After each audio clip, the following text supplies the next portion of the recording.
ale to nie są zakwasy. To nie mamy do czynienia z zakwaszeniem, czyli wydzieleniem kwasu mlekowego jak przy wysiłku beztlenowym, tylko mamy do czynienia z czym? Baby przychodzą na siłownię i nie robią progresów. Dlaczego nie robią? Bo kurwa chlały między treningami. I tutaj jest podstawowa złota zasada, która jest uniwersalna teraz, była i będzie zawsze.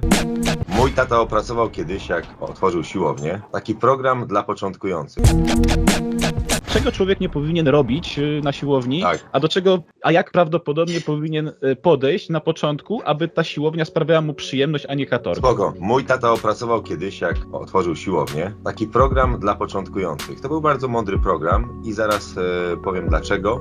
Osoba, która idzie na siłownię, przede wszystkim powinna odciąć się całkowicie od innych ćwiczących, od tego, żeby się porównywać do nich, z prostego faktu, że nie jest istotne, na jakim etapie jest teraz, ale istotne jest tempo jej rozwoju. I tutaj jest podstawowa złota zasada, która jest uniwersalna teraz, była i będzie zawsze, żeby osiągać jak najmniejszym wydatkiem energetycznym jak największy zysk. I w sytuacji, gdy w dzisiejszym świecie ludzie są przebodźcowani, tak, internetem, mediami, należy uwolnić swój mózg od tego bullshitu życiowego, bo jednym z aspektów treningu siłowego jest wyobrażanie sobie, wizualizacja postępów oraz analiza błędów i wyciąganie wniosków. Więc jeżeli ktoś ma zajętą głowę telefonem, robi to, mówiąc inaczej, bez zaangażowania mózgu, wykonuje te czynności mechanicznie. Wyrabianie czucia mięśniowego i świadomości pracy mięśni wymaga skupienia mózgu. To po pierwsze. Po drugie, jeżeli mówimy właśnie o ograniczenia ilości bodźców, to przez pierwszy okres, i to jest indywidualnie, każdy człowiek jest indywidualny z racji jego wieku, z racji jego wcześniejszych doświadczeń sportowych, z racji jego wydolności układu, powiedzmy, trawienno-detoksykacyjnego, tak? No bo trening wiąże się z rozpadem komórek białkowych, tak? Trening wiąże się, jeżeli ktoś wcześniej pił, tak? I nagle stwierdził, że wprowadzi zmiany, z koniecznością eliminacji tych toksyn, które gdzieś tam były powiązane. Także wszystkie partie mięśniowe, tylko 15 powtórzeń, zaraz powiem dlaczego 15 i nic więcej. I jest to trening na maszynach, gdzie mamy pełną stabilizację ciała, gdzie koncentrujemy się na czym? Oddechu. Kiedy bierzemy wdech i kiedy bierzemy wydech.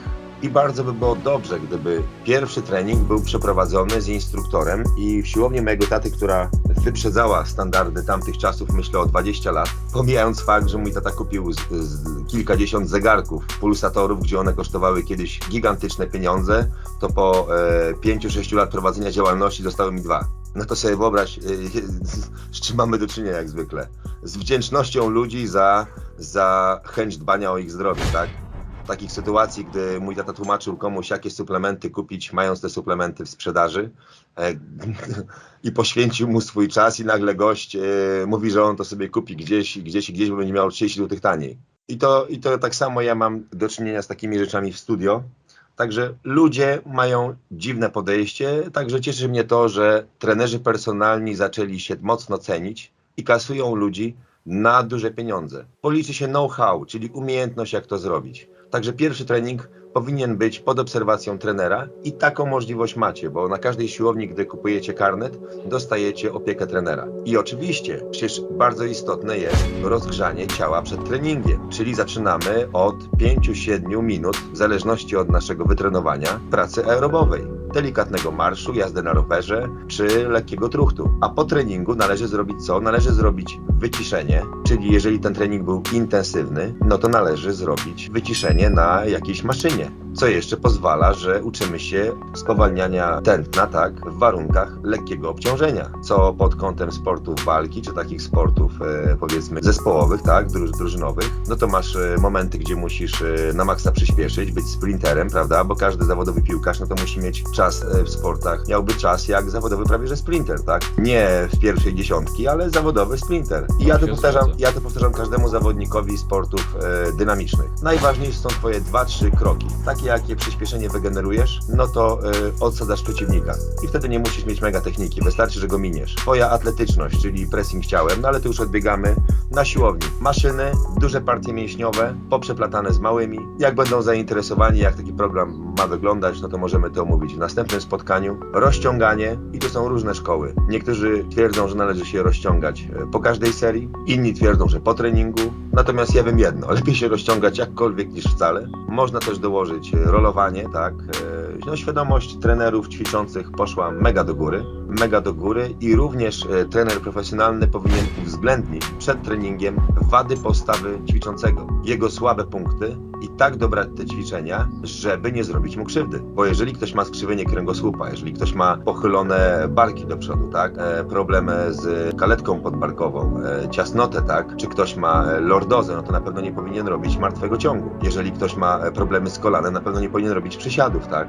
Znaczy nie powinien, no przysiady są zbawienne dla kolan, ale nie dla kogoś, kto w życiu nie robił przysiadów lub ma ograniczoną mobilność. To trzeba stymulować te mięśnie i potem je rozciągać. Tylko że to instruktor powinien pokazać ćwiczenia rozciągające, a ten kursant powinien się rozciągać z 20 minut. No tylko wiesz, jak to wygląda w praktyce. Jak nie pilnujesz i nie drzesz mordy na ćwiczącego, no to większość wali w k***a, tak? A baby przychodzą na siłownię i nie robią progresów. Dlaczego nie robią? Bo k***a chlały między treningami. I tak samo jest z pacjentami. I potem wszyscy by chcieli efektów na jutro, od razu. I stąd mamy tak popularne sarmy, prohormony czy sterydy anaboliczne, gdzie biorą je już chłopcy w wieku 16 lat. I to jest największa bzdura, jaką można zrobić. Czyli nie przebodźcowujemy się. I najważniejsza rzecz, bolesność mięśniową, tak? Niektórzy to określają jako zakwasy, ale to nie są zakwasy. To nie mamy do czynienia z zakwaszeniem, czyli wydzieleniem kwasu mlekowego jak przy wysiłku beztlenowym, tylko mamy do czynienia z czym? Z mikrourazami. I tu jest taka cenna rada. Nie ma jednej złotej reguły.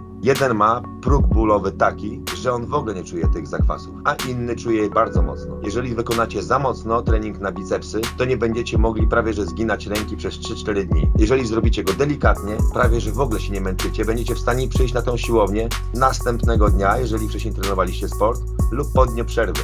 I z młodymi, ambitnymi sportowcami problem jest taki, że często chcą za dużo, za mocno. I sam byłem tego przykładem, gdzie bez wspomagania, też jeszcze po nocach zajmując się muzyką, napisałem ostre programy treningowe, bardzo ciężkie dla ciężarowców i nie było progresu widocznego, dlatego że organizm był zmęczony. Także po każdej fazie, powiedzmy, mocnego trenowania powinna być lekka faza roztrenowania. Tylko tutaj też zaraz by się okazało, że są tacy, którzy wtedy łapią świeżość i nagle mają jebnięcie następnego dnia na wyciskaniu, na przysiadzie, na czymkolwiek, a inni po tygodniu, 10 dniach bez obciążeń submaksymalnych i zbliżonych do maksymalnych od razu tracą tą siłę.